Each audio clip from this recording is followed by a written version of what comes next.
pas les mots. C'est incroyable. 6-0. Si le Maroc aurait joué comme ça face à l'Espagne, le Maroc aurait fait une manita. Il les aurait tués, les amis. Il les aurait tués. C'est dommage. Salut à tous, c'est Kovac. On se retrouve pour le débrief de ce match entre le Maroc et du coup l'Égypte. Voilà, je trouve même plus le nom de l'équipe tellement ils ont été inexistants. Victoire 6-0 de nos frères marocains. Avant qu'on commence, n'hésitez pas à liker, à vous abonner. Et cette vidéo, tout simplement, est sponsorisée par un site qui vend des maillots de foot pas cher. C'est John Sport. Vous avez moins 10% de promotion avec mon code Kovac. Regardez le maillot que je viens de recevoir de Marseille, les amis. Magnifique. Greenwood numéro 10. Commandez. Le lien est dans la description. Vous ne serez pas déçus. On commence par parler de ce match avec les 15 premières minutes qui étaient compliquées pour le Maroc. Qui était compliqué dans le sens où le Maroc était un petit peu bousculé par cette équipe égyptienne dans les 15 premières minutes, je dis bien. Ensuite, dès la 30e minute, le Maroc s'est métamorphosé. Ah ouais, le lion est sorti de sa cage. Le lion a rugi de sa cage. Et le lion n'a plus lâché cette équipe de l'Égypte. Et c'est à partir de là que ça a déroulé. Avec la frappe de Ezabde, pied droit, entrée de surface, 1-0. Ensuite, 25e minute, 2-0, centre de Ezabde, tête de Raimi, il a fait son match exceptionnel, il finit meilleur buteur de la compétition d'ailleurs, avec 9 buts il me semble. Frappe de El Khanous, pied droit, 3-0 à la 51e, ensuite passe pour Raimi tout seul, il finit, doublé, 4-0, but de Nakash à la 73e, Hakimi à la 87e minute, 6-0, coup franc magistral d'Achraf Hakimi, exceptionnel.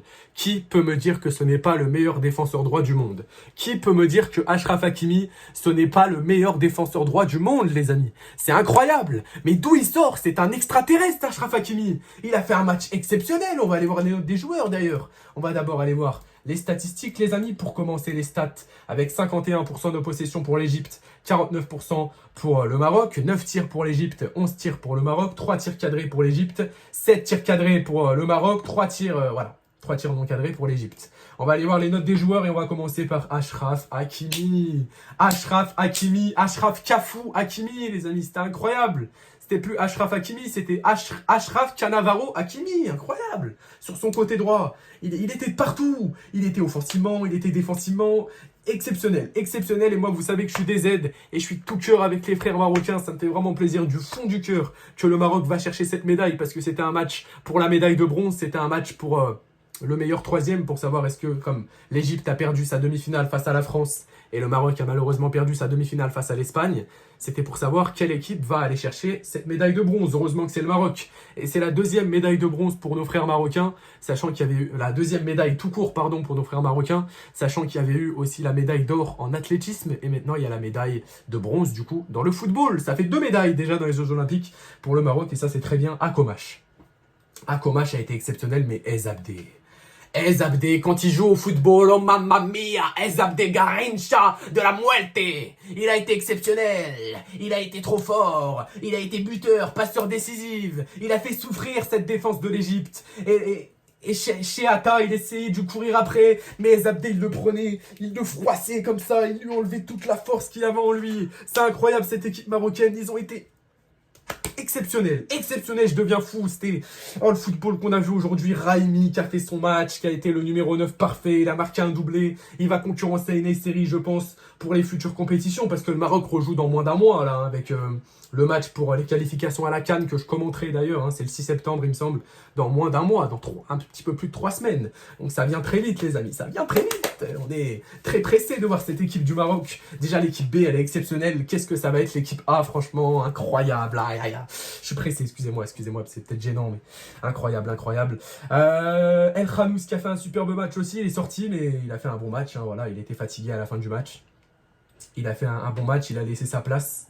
Et on va parler des entrants. Je trouve que le meilleur entrant, c'était Keshta, hein, très clairement. Après, Bouchouari aussi. Après, pour la suite, c'était un petit peu plus compliqué pour Maroub. On n'a pas trop eu le temps de le voir. Enfin bon, c'est pas le plus important. Mais pour parler un petit peu des entrants qui pouvaient marquer des points, entre guillemets, il n'y en a pas eu vraiment. Il n'y a pas eu vraiment des entrants qui pouvaient marquer des points puisqu'ils n'ont pas eu assez de temps pour marquer des points justement, pour parler un petit peu de tout. Nakash a été exceptionnel défensivement, voilà, il n'y a rien qui est passé. Munir pareil, hein, très bon match, enfin il n'y a pas eu grand chose. Il n'a pas eu grand chose à arrêter Munir. Hein. Mais bon, pas eu trop d'occasions du côté de l'Égypte qui pourtant dominait, je dis bien dans les 15 premières minutes. Ensuite le Maroc dès la 30e minute a effacé l'Égypte de la carte. On n'a plus vu l'Égypte de la carte tout simplement dans les 30 dès que la 30e minute a commencé, pardon, on n'a plus vu l'Égypte de la carte dans ce match. Voilà. L'Égypte était terminée, l'Égypte était finito. C'est ce que je pense et c'est une réalité de toute façon. C'est un fait. En tout cas, voilà. Ça a été un bon match, ça a été un très bon match avec un super coaching de la part de l'entraîneur, hein, voilà, qui a bien fait tourner, bien su faire tourner les joueurs, etc., qu'ils étaient fatigués.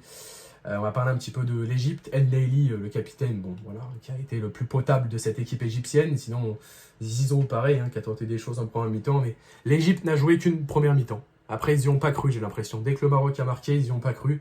Et voilà, c'est mérité pour le Maroc de toute façon. Hein. C'est largement mérité, il n'y a pas de contestation possible. Et la note moyenne pour le Maroc, c'est 7,5, c'est-à-dire la note moyenne de tous les joueurs. Et pour l'Égypte, c'est 6. Voilà, pour la petite analyse des notes des deux équipes. Il n'y a pas grand-chose à dire hein, dans une humiliation pareille. Encore s'il y aurait eu 2-2, 3-3, il y aurait des choses à dire, mais là, il y a eu 6-0. Tant mieux, bien évidemment, parce que ce résultat me satisfait. J'ai été pour le Maroc. Et c'est tout ce que j'ai à dire dans ce petit débrief. J'espère que ça vous aura plu. N'oubliez pas le petit like, le petit commentaire de ce que vous avez pensé de ce match. Et moi, je vous dis à bientôt. Ciao, ciao.